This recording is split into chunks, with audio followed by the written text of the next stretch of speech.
Buenos días, mi nombre es Luis Hurtado. Vengo a presentarles lo que corresponde a una de las clases del día de hoy, impactos socioambientales de la minería del oro en Venezuela.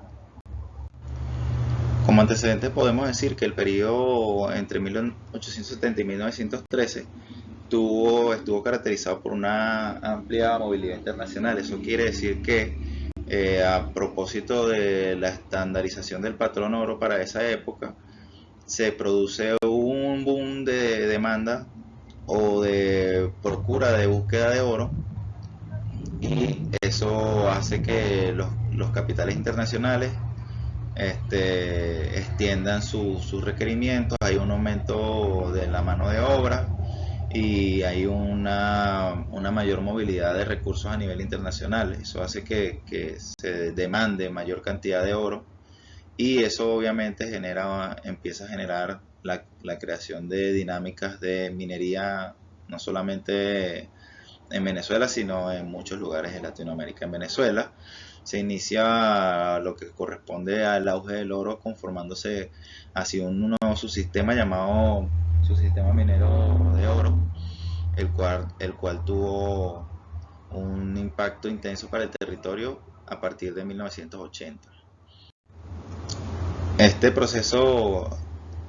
es complejo porque, digamos, se, se confluyen en él una diversa cantidad de intereses económicos, tanto de locales como de regionales, nacionales y hasta internacionales. Estos intereses generan distorsiones a nivel del comportamiento de los grupos sociales, y pues esas distorsiones generan problemáticas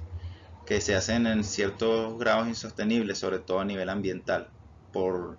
el mal manejo de las políticas de explotación, lo cual produce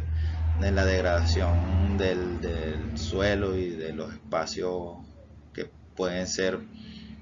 áreas protegidas en la mayoría de los casos, o inclusive espacios habitables de comunidades indígenas. En este desarrollo de problemática, y a partir de las condiciones que quiere alcanzar el Estado para procurar mejorar la posibilidad de capitalizar ingresos a través de la explotación de ese recursos, en 1999, con el nuevo gobierno y la nueva constitución, el Estado propone recuperar esas actividades de explotación que antes estaban libres, eh, y en el marco de eso se generan una cantidad de condiciones previas para eso, ¿no? Esto para evitar, o sea, el valor estratégico de este mineral era para garantizarle al Estado la diversificación de ingresos a sus arcas, y la no dependencia de factores económicos externos como el Fondo Monetario Internacional. Entonces, para 2011 el Estado crea una ley que regula la minería, y esto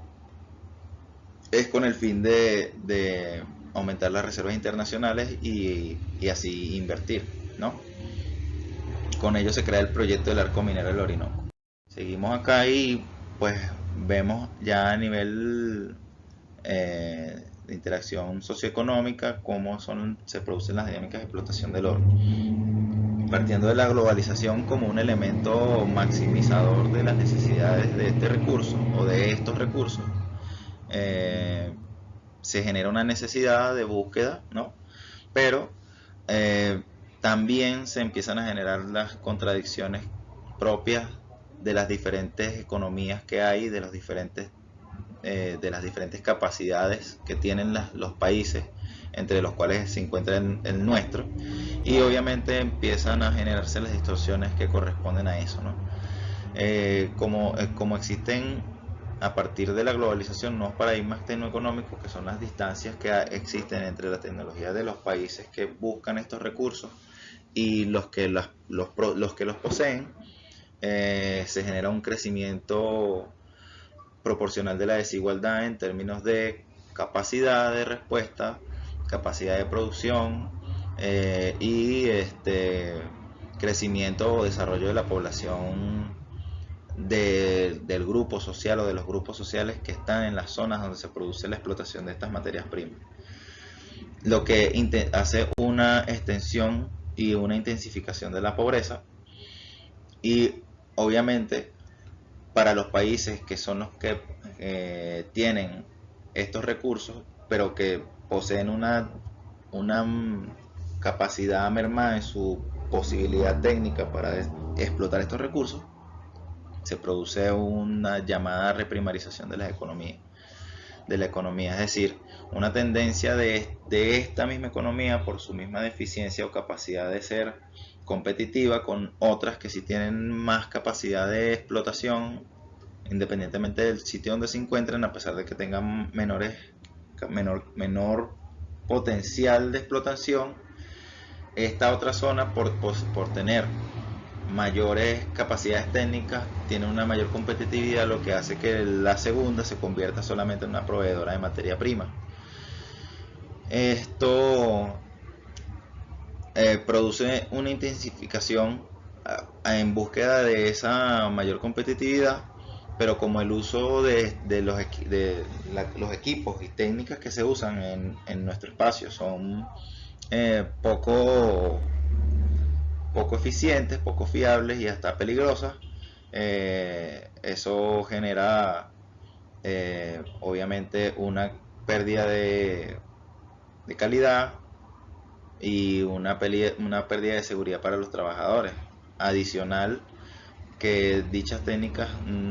por trabajarse con materiales que inclusive ya por técnica en algunos casos no tienden a usarse, degradan el ambiente de una manera poco reversible.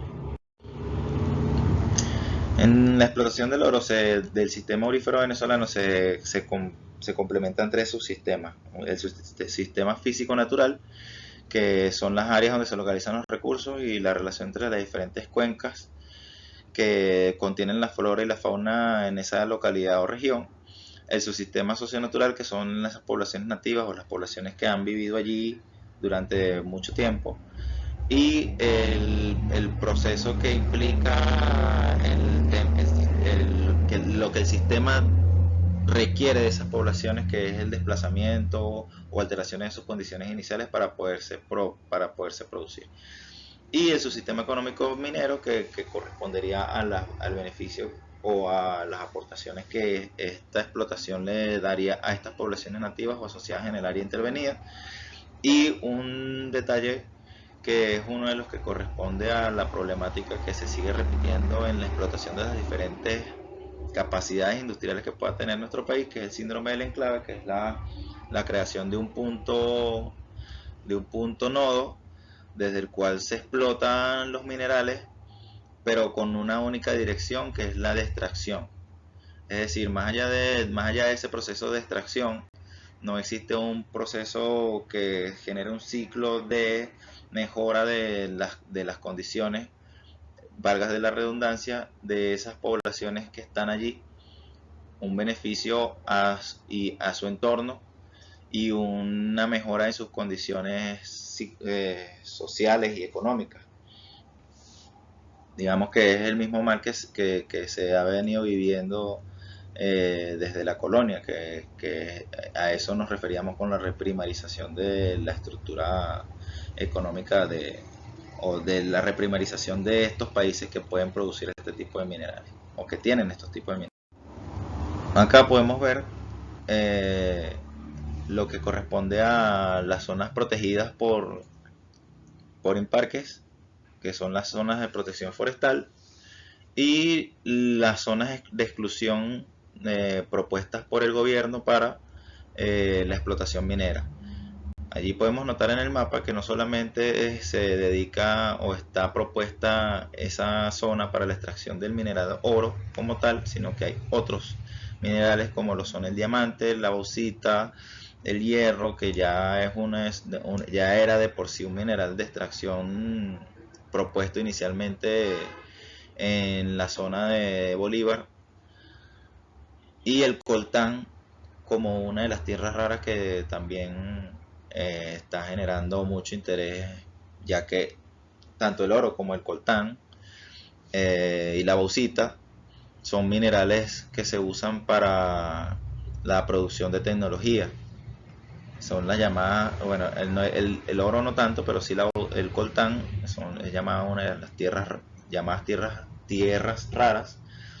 las cuales son usadas para la creación de microprocesadores, microchips, etcétera. Acá en este otro mapa podemos observar una poligonal un poco más cercana o más precisa de cuál es la zona que se está proponiendo o que está propuesta para la explotación del oro. Acá podemos darnos cuenta que la poligonal pasa justamente por lo que corresponde al embalse Guri, lo cual llama mucho la atención, considerando que el mismo gobierno ha dicho que se ha planteado una política de seguridad energética, y la intervención con minería o la intervención o la apertura de minas, la distorsión de las condiciones espaciales de los afluentes que corresponden al río Guri, pues nos puede traer varios inconvenientes tanto a nivel de salubridad por la contaminación del agua, como a nivel de garantizar que la energía eléctrica se siga proveyendo con la seguridad que se provee, porque al intervenir la zona cambiamos las condiciones climáticas, pues se puede por procesos entrópicos cambiar las condiciones climáticas del territorio de la zona, lo que podría desertificar la región y acabar con el principal embalse que provee energía eléctrica a nuestro país. Y aquí en un costado les leo lo siguiente que lo propone el autor.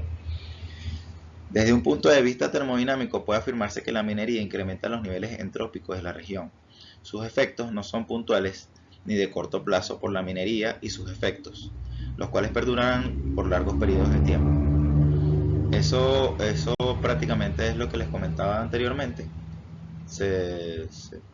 puede decir que en cierta medida el detalle está en que la minería puede afectar de manera grave en la incidencia de procesos de certificación del terreno y acabar con la capacidad hidroeléctrica de esa planta. En el siguiente cuadro podemos observar cómo la minería impacta según su grado, ¿no? Entonces, por ejemplo, nos podemos fijar que el tipo de minería manual tiene un impacto bajo a nivel de vegetación, suelo, fauna y ríos, pero la contaminación sigue siendo importante porque se genera basura y se depone líquidos como el mercurio en los ríos y en las aguas. Cuestión que nos debe llamar la atención a la hora de visualizarlo en la zona en la que se está presentando la minería. Al igual que los otros tipos de minería, pero básicamente la que más se está dando en este momento en la zona de Guayana y de Bolívar es la minería manual, ¿no? Entonces el impacto es a nivel de mercurio.